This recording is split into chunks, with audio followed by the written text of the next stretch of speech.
হে আমার ভাতৃগণ, আপনারা অহংকারী হবেন না, এমন ব্যক্তি হবেন না যে নানা ধারণায় পূর্ণ এবং যে সেগুলোকে ঈশ্বরের বাক্যে এবং খ্রিস্টের ভাই বোনদের মধ্যে স্থাপন করতে চায়। ঈশ্বরের প্রতি ভীত হন, তাহলে ঈশ্বর তোমাকে আশীর্বাদ করবেন। দেখুন আমাদের প্রভু যীশু কি বলেছেন পর্বতের উপর উপদেশ শুরু করার সময়, ধন্য যাহারা আত্মাতে দিনহীন, সেই সব মানুষ যারা শান্ত, যাদের কোনো অহংকার নেই, যারা ঈশ্বরের ইচ্ছা শুনতে চায় এবং নিজেদের সর্বজ্ঞ মনে করে, অন্যদের থেকে এগিয়ে যেতে চায় না, কারণ স্বর্গরাজ্য তাদেরই।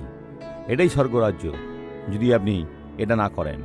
এবং যদি আপনি অহংকারী ব্যক্তি হয়ে থাকেন, আপনি এই ধর্মপ্রচারককে পছন্দ করি না, আমি এই গির্জা পছন্দ করি না, আমি এই ভাইটিকে পছন্দ করি না, এটা ছেড়ে দেন। ভালোবাসেন, কারণ আপনি ভালোবাসা পেয়েছেন এবং আরও বেশি ভালোবাসা পাবেন। পিতা যিশুর নামে আমি সকলের জন্য প্রার্থনা করি, সকলকে আশীর্বাদ করি। আমি এই জীবনগুলো থেকে সকল মন্দকে তিরস্কার করি এবং বলি, চলে যাও, অদৃশ্য হয়ে যাও, তুমি কোনোভাবেই থাকতে পারো না, যিশুর নামে। আর আপনি বলুন আমেন।